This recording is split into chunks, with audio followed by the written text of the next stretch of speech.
फुगड़ी जानथोत नहीं जानते हमार जबाना में अब्बड़ खेलान छत्तीसगढ़िया अब्बड़ के खेलान दिन भर मंझन भर खेलान। अब ऐसे करन ये दे गोबर दे बसरू गोबर दे चारों खूट लाली पन दे आपन खाते गुदा गुदा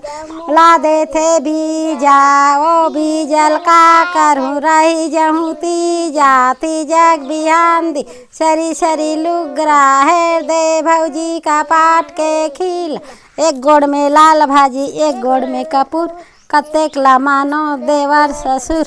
ऐसे कहते आप फुन फुन फुन फुन फुन फुन फुन फुन फुन फुन फुन फुन फुन फुन हार गए हैं भौजी हरा दे रे टिकली पैसा चला दे रे ऐसे न खेलन हो के जा लेन इसने सिखोन तो मार रे हाँ हाँ हाँ तो ये तो सीखो था ऐसे सीखो ना काय गोंदा फूल का हाथ रे कैसे कहता तुमन सेहत के लिए भी अच्छा है फुगड़ी खेलना सेहत के लिए भी हाँ शरीर फुर्तीला रहता हाँ फुर्तीला रहती हमार गुमाड़ी मोड़ के ऐसे ऐसे खेल डरे न ताऊ का है ये उम्र में ले खेलो ले ले नो लेन बेबी ऐसे ऐसे करना हाथ ला रे ऐसे ऐसे ऐसे ऐसे ये तो ऐसे ऐसे हो गई